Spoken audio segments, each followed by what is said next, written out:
Hey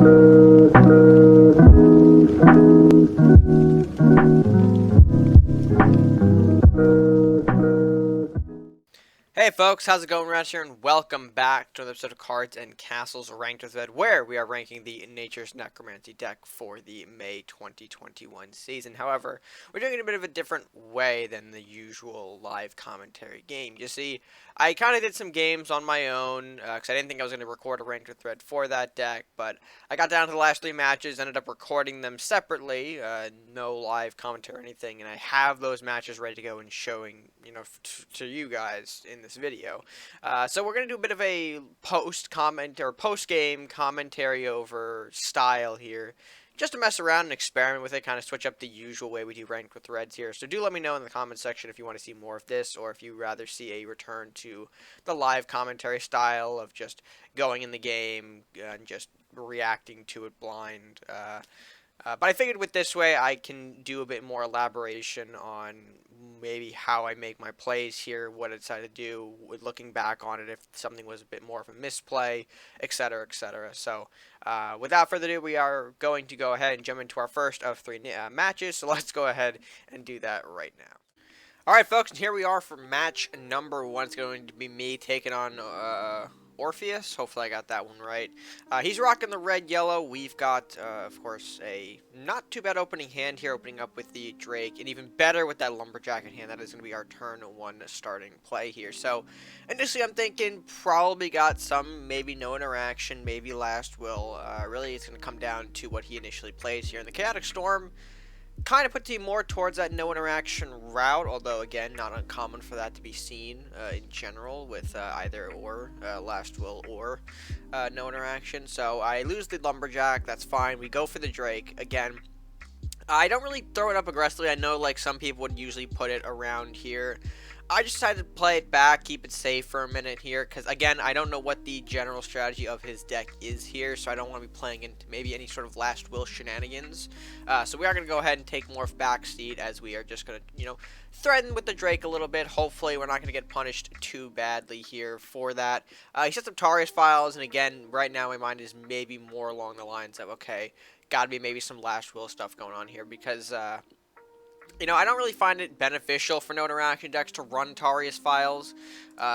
All things considered, it's just a little too slow, I think, for the deck here.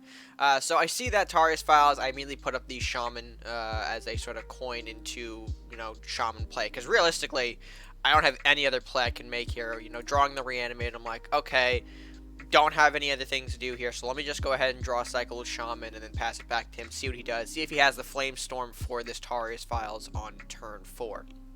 So of course we do that. Don't play into the Tarius Files though, so I'm just going to go ahead and play my Drake up more, throw my Shaman down at the bottom lane, kind of get some dual lane aggro going here, just kind of want to sit these units on his face as fast as I can here.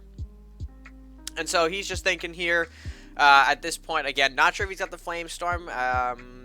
I think he does, and I think we will probably see that Flamestorm get popped here. I mean, he did have to wait a little bit here. So, I mean, overall, I'm in a great position right now. Even if he Flamestorms, it's still going to be two bodies on his face here, getting in for some early damage, unless he does pull something off that Tarius File. So there's a Flamestorm. Does get thrown out. Doesn't have a follow-up, though, so it does allow me to now play into the Armory here for turn, and that is fantastic. So avoiding that Flamestorm is great for that Armory, because I know I can play it safely without it getting burned. And if he wants to burn, he has to waste pretty much an entire turn, because realistically, blue Firebolt or some Mage Arc Fire combination would be, what he needs to kill it. He doesn't have it, though, I don't think here, as I do sit these 3/3 bodies on face. Fantastic. We're going to start to apply some pressure here for the game. We take 6 away each turn, so realistically, if you can't get rid of these guys in 2 turns, we win the game. But we have some great follow-up options here as well. Centaur, Reanimate if we can get it off. Mystic Journey is cool if we want to use it on, like, Shaman at the very least here, but realistically, we're not going to be using that right away. And then Rally, which I don't think we see it this game. We do have the question that get thrown up for turn. I'm really surprised here that he did not decide to trade to get rid of the body here, and that's what kind of made me nervous at this point. Like, I look at that play, right, and I'm like, why not get rid of that damage here? Because I could easily just sink in another 6, hell, another 10 and put you on 2. How come we aren't, getting rid of my bodies here? So that's a little concerning. I did pull the Beastmaster for turn, which was a decent pull here, and I think I do a little bit of a stranger play here. So, I mean, I could put him down to 2 points of life with Centaur plus both bodies.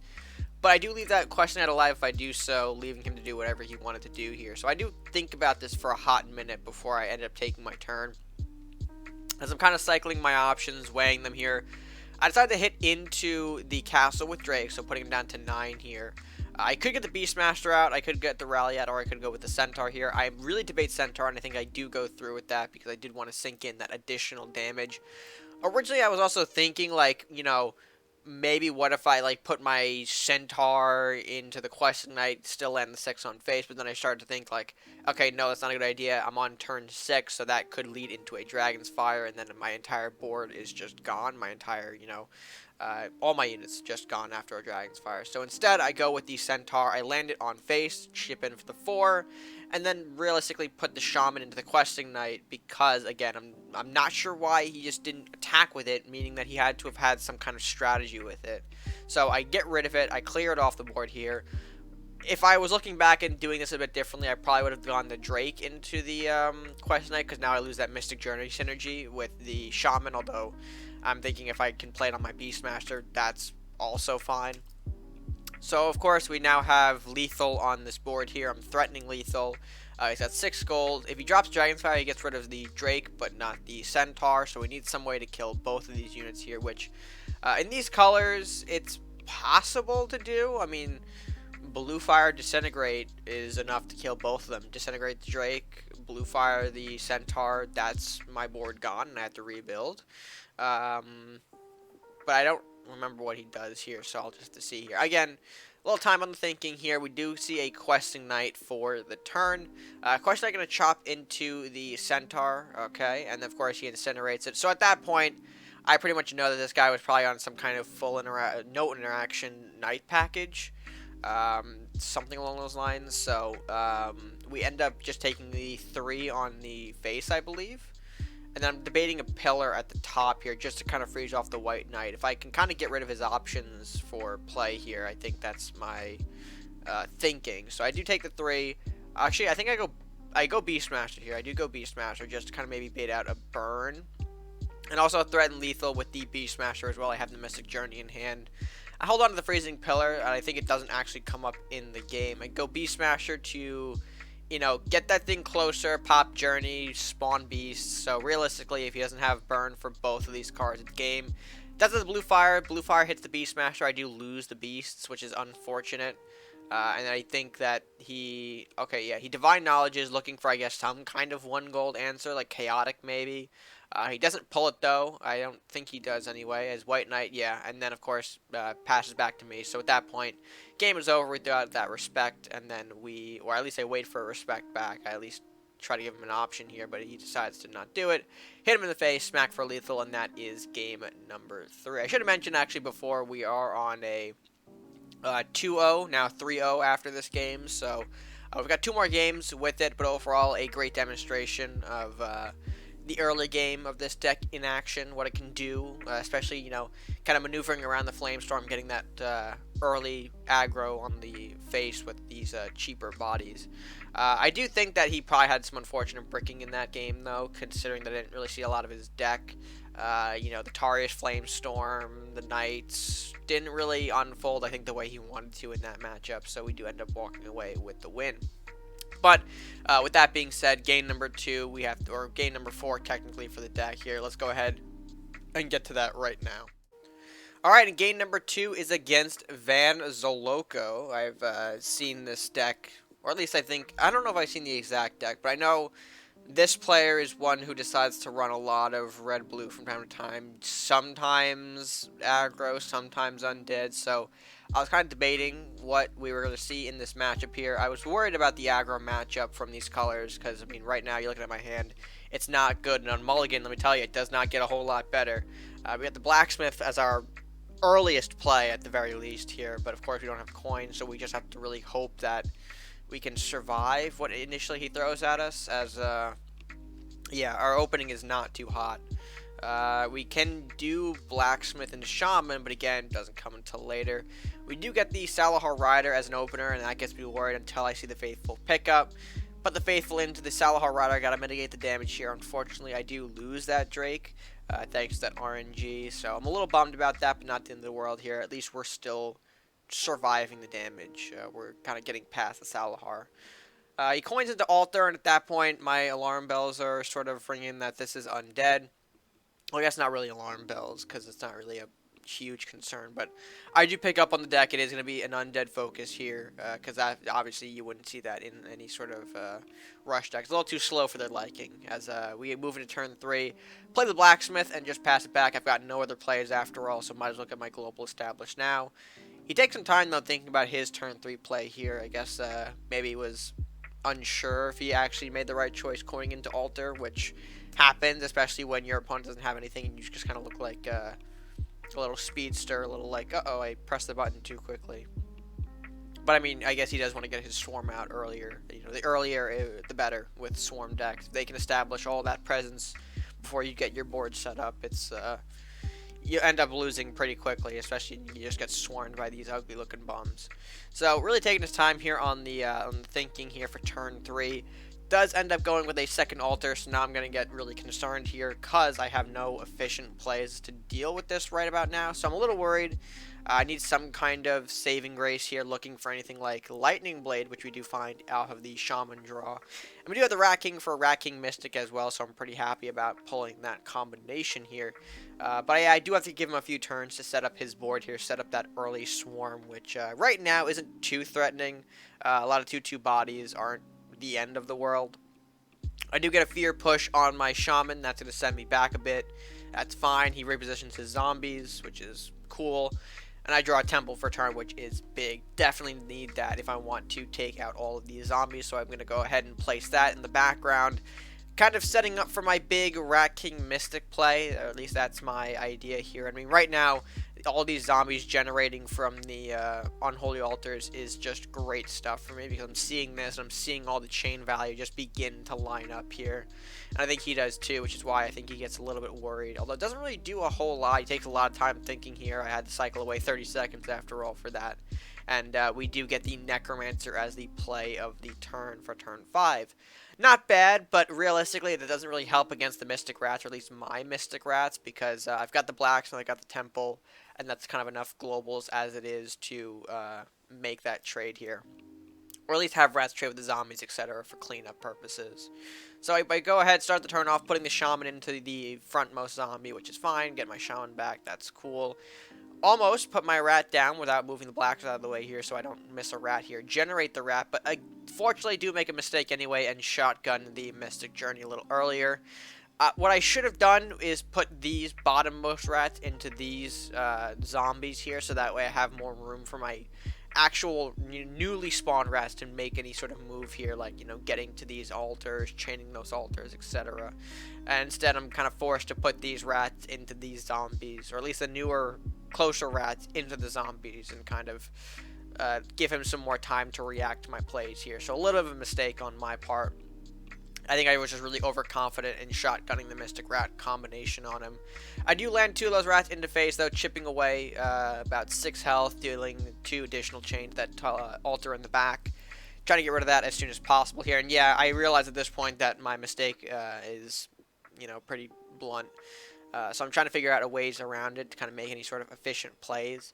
I do end up moving that top Rat, or that bottommost Rat up. I end up putting the fresh one into the top zombie.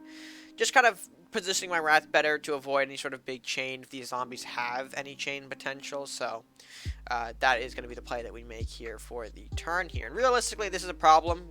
He doesn't have, or at least at this point here, he doesn't have a lot of things that could do a whole lot. I mean, there's chain is going to happen here, I think, on his perspective. He knows that. So now I think he's trying to figure out what's the best ways that I could play around this chain without dealing, you know, lethal damage to myself. And we'll see what he comes up with in a moment here. He does disintegrate the blacksmith, so now I lose my trading power with the zombies. I do fall 1 attack short if these want to go into my rat tier. Do get a Lich though for turn, which unfortunately for him hits some of the more useless targets on the board here. The Shaman all the way in the back is not really a threat to him, so that's now frozen. And one of those bottom-most rats here isn't going to be doing a whole lot this turn, so that was, again, a lucky Lich for us. And he just passes after that. I think, I don't know, what else? I think he, did I miss it? I think he had something else, right? No. Might have been just forgetful at that point. So Lich for turn, freezes off my units, does some positioning, and I think passes back. Which looks to be about to play. Yeah, okay. So then, of course, we're going to throw it back to my turn. At this point, I do really want to use, I think, the L-Blade plus the Pillar. That is my goal, but unfortunately that upkeep now hits me in the face. Here I do have to choose between one or the other. And I do take, I think, the play that maybe some of you are going to question a bit here, but I'll let you understand here in a moment here. So we're going to go ahead, hit in with the Rat King. That's going to deal some lethal to the altar, as well as dealing more chain to the castle, which is fine. Same with this other rat at the bottom, I believe. Or no, I don't actually. I take the more control approach and go for the bottom rat onto the altar, because I'm trying to stop the zombie flow from being overwhelming while I have some kind of even field presence. So, of course, we hit into that rat, dealing some chain, killing off that other altar, following up with the kill on Lich, hit the 2 zombies away from the pillar range, and then place the pillar to freeze off the remaining 2 units. Kind of get a little bit of a cheeky board freeze on our opponent here, which is fantastic. Because now he has to find some way to respond to the Rat King. He's maybe worried about any kind of Mystic Journey potential, or just getting more chain dealt. He does the shotgun pillar in the back, freezing off my 2 rats at the bottom there, or the ones that are closer to his castle, which is fine. Not ideal for me, because now I have to deal with this upkeep. He can just ignore that and force me to take -2 gold every turn, while also witch bolting my pillar, so not only giving me the draw, which is cool, but freeing his other units in the back there. So now free to do whatever he wants with his units, while I have just 2 rats frozen in the back, which is great. We throw out the Beastmaster for turn off the top. I mean, why not? We have the upkeep. There's nothing else we could really do. So we go for that Beastmaster play. I'm worried that it could get burned off, but realistically, if that happens, I can't stop it. So we do hope for maybe a board wipe rather than a direct burn, because of course wiping would also mean my Rat King dies, giving me back my gold here to now play things like my Arc Druid, my 2 Morlocks. Those would be big draws. So we'll see what he does here, as we again, the thinking is real. The thinking is real, which, you know, it's true for all card games. We all got to think sometimes on what we want to do, and has 8 gold to do so. So he does go with the board wipe, the Dragon's Fire for turn here, and again, definitely what we were looking for, because now we're free from that upkeep.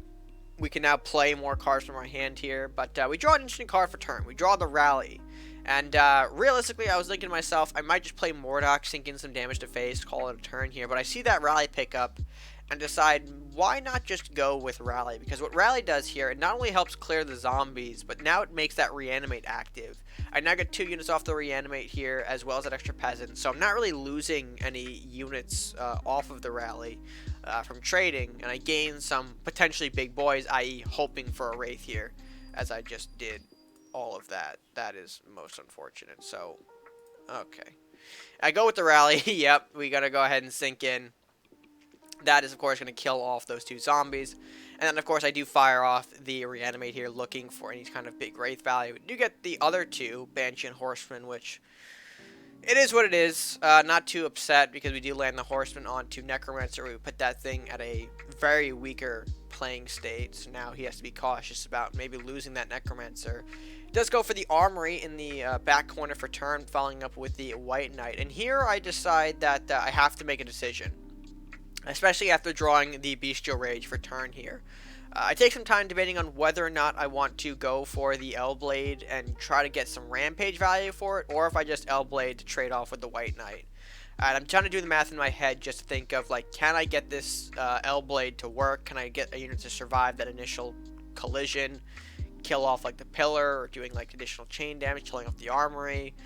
I'm thinking to myself, I'm like, is any unit going to survive here until I ultimately realize that it's not going to happen? So here's what I do. I go ahead, L-Blade the Horseman to make that trade, killing off the White Knight, following up with the Bestial Rage onto the Banshee. Banshee gets that Bestial Rage just 3 to face, as well as, I believe, 3 to pillar, because I don't want to trade into the armory or else my card would just get frozen and it'd be sitting there useless. So go for that, and then dealing additional damage to castle is always great. Position the Peasant to look to strike to face as well here. I didn't run it all the way up because at this point, being a little cautious of Mordok of his own here, he's getting some globals out, and a Mordok at this point would not be ideal for me. I have 2, but I'd have to be giving him some units on top of that to bounce back with. He ends up going for the Pillar Necromancer, though, in the meantime, so my Banshee is frozen, despite all of my efforts to not get it frozen. And throws another Necro for turn here, whereas I think I just go Mordok pass here, or at least I reposition, but ultimately Mordok pass. Because I noticed at this point, 1 card in hand, getting another draw for turn, that'd be 2. There realistically can't be any sort of way that he finds burn for this Mordok, and would kind of have to give me a unit at this point here. So I do shotgun the Mordok here to try and just get him to give me a unit of any kind here, to maybe force unfavorable trading with the Necromancers if possible, getting rid of his own globals, if you will. So, of course, we bounce back to him after that. It is now fear time as Mordok goes back, unfortunately. We do have to take 6 to face, which isn't the end of the world. We're sitting at 20. We haven't taken damage all game, so we can, of course, allow that to come in if he wants to. I also have a second Mordok, though, which is, I'm excited to see, especially after he places another armory for turn, and I think that's all he's going to do, right? I think he actually moves up that top Necromancer. Flame Prince as well, which he doesn't actually use to kill out the Banshee here. He avoids that, not wanting to give me any sort of minor spell value, which I get, I guess, but it does leave the Flame Prince in a bit of an iffy position, especially because I do end up shotgunning the second copy of Mordok for turn. It connects with the top, I believe. I believe the trading here is that new Mordok to the top Necro, generating unit, and then the old Mordok to the Necron face. And we do pull a Wraith from that one, and a Wraith from that one. So, 2 Wraiths is fantastic. Unfortunately, we don't get the chain here like we wanted to because of the way Pillar is produced, or the Pillar is sitting at the back there. It's kind of blocking that fear space, so instead Flame Prince moves down, avoiding that chain damage, which is unfortunate. But at this point, I'm feeling great. There's 2 big bodies approaching, a 3-5 that's pretty much on face, and a 3-8 coming down the line. I see Unstable Construct. I'm pretty happy about that. And I know that this game is probably won as we approach into sudden death here. I'm sinking in about 5 damage right now with the Blacksmith in hand here, plus Temple, plus the Wraith. So realistically, I'm looking for another global to kind of close out the game and not give him that last turn. And it comes down to the draw if that's going to happen here. We go into our turn here. Sudden death, there's a second Temple, and that is going to be the lethal that I need here.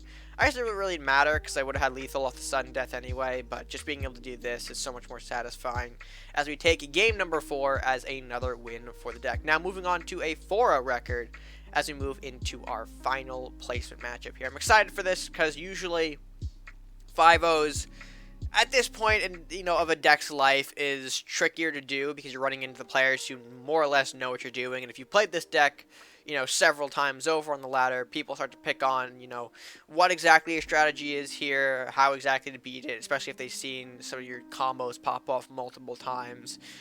They know the idea of the deck here, and they get the idea. So, 5-0s are a bit trickier, but, hey, we're getting close to one here, so let's see if we can pull it off. Match number 5 for the deck. Let's go ahead and jump into that right now. Alright, and for our final matchup for this deck, it is going to be up against, Jingyang? I feel like I just butchered that, but I'm not going to try because I might offend someone.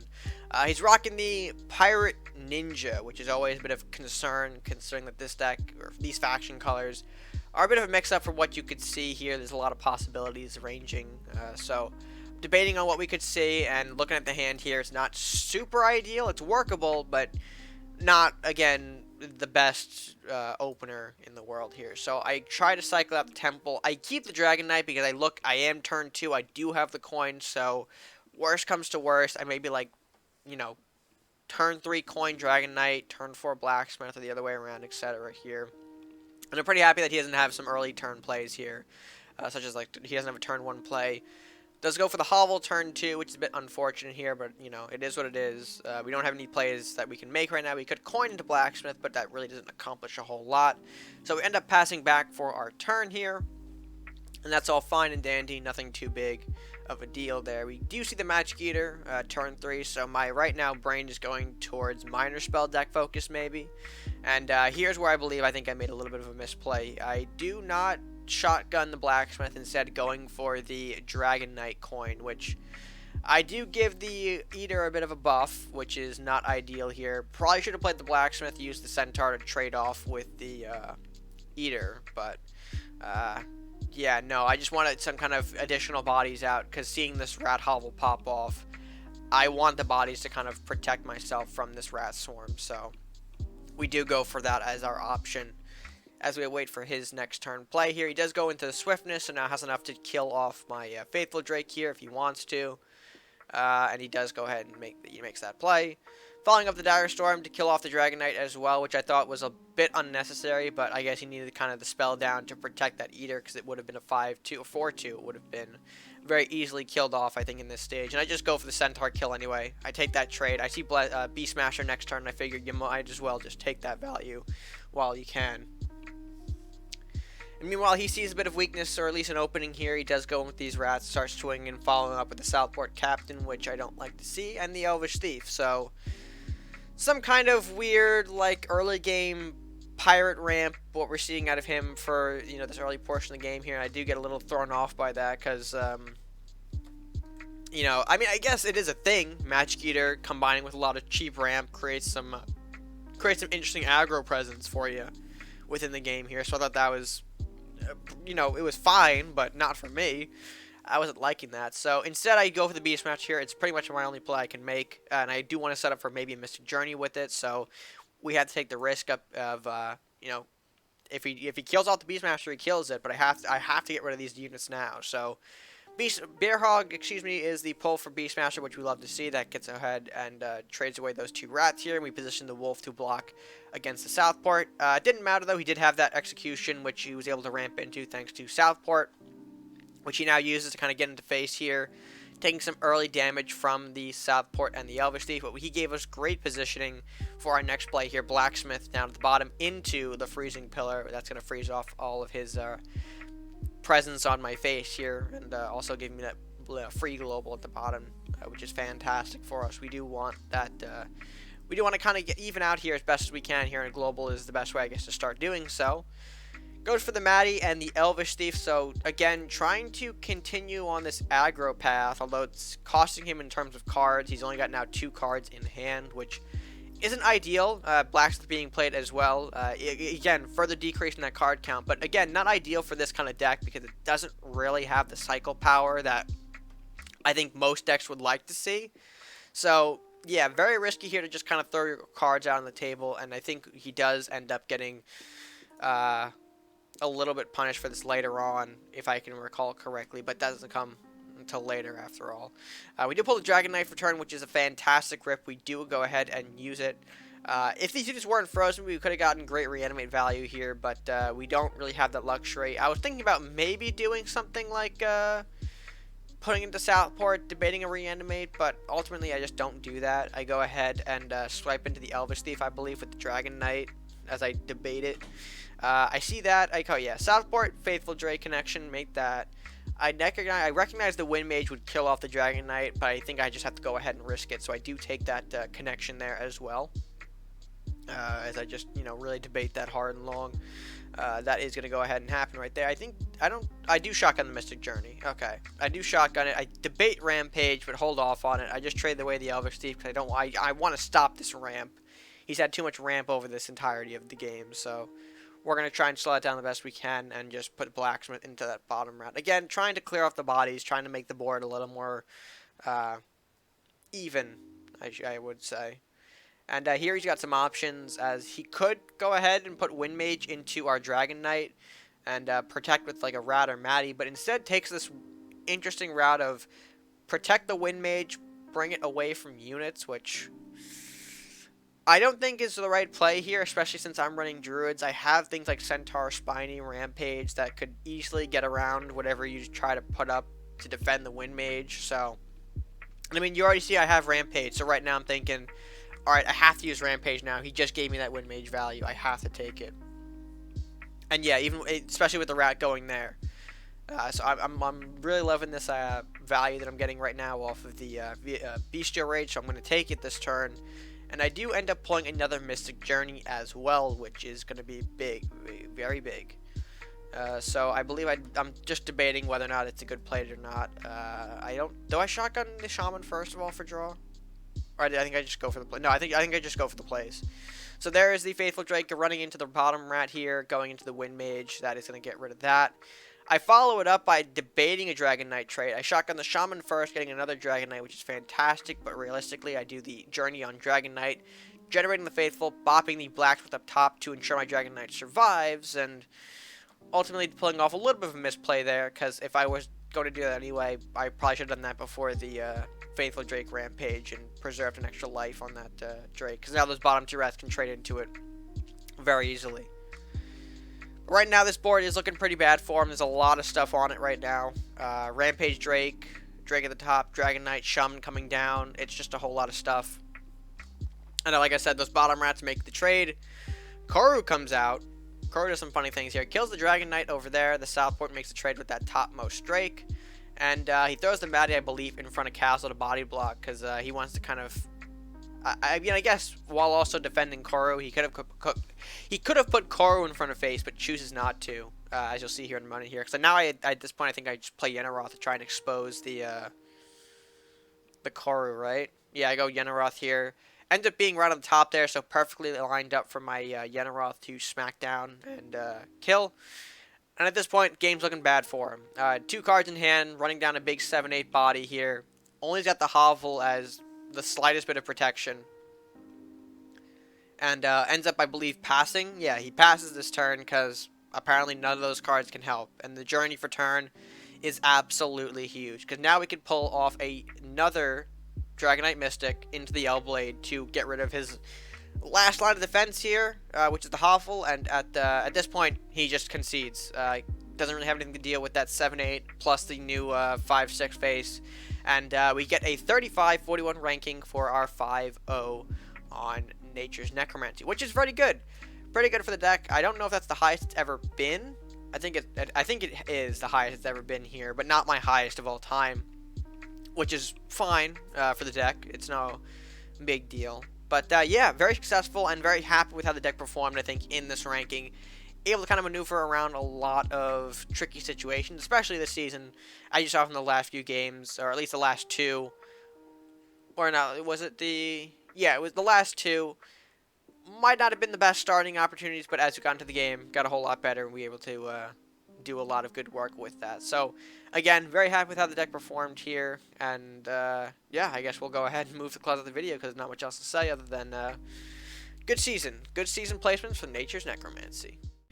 Alright folks, and with that being said, it will of course end off our video here today. Hope you guys did enjoy the sort of newer style that I decided to take on this ranked with red here. It did feel like a TV commentary as I was making this, but hey, I enjoyed doing it. It kind of gives a little bit more of a perspective on the matches, allows me to maybe elaborate more on my plays as the games progress here, and give you guys some more insight on how I'm exactly piloting these decks. So hopefully you guys did enjoy that, and if you did, be sure to leave a like on the video if you did enjoy, as well as sharing the video with your friends, leaving some comments down below on what you thought of the deck and what you thought of the new style. I definitely want some comments on the style, just kind of see where everyone's at with it. If you want to see more or less, let me know in the comments, as well as subscribing. Very important that you do subscribe to the channel here. It's the best way that you could show your support here and help us grow as we slowly climb to that 1K sub milestone. We're very appreciative if that does happen, but we have to see if we get there. We have to see. But with that being said, that's going to do it for me for now. So, until next time, guys, stay gaming.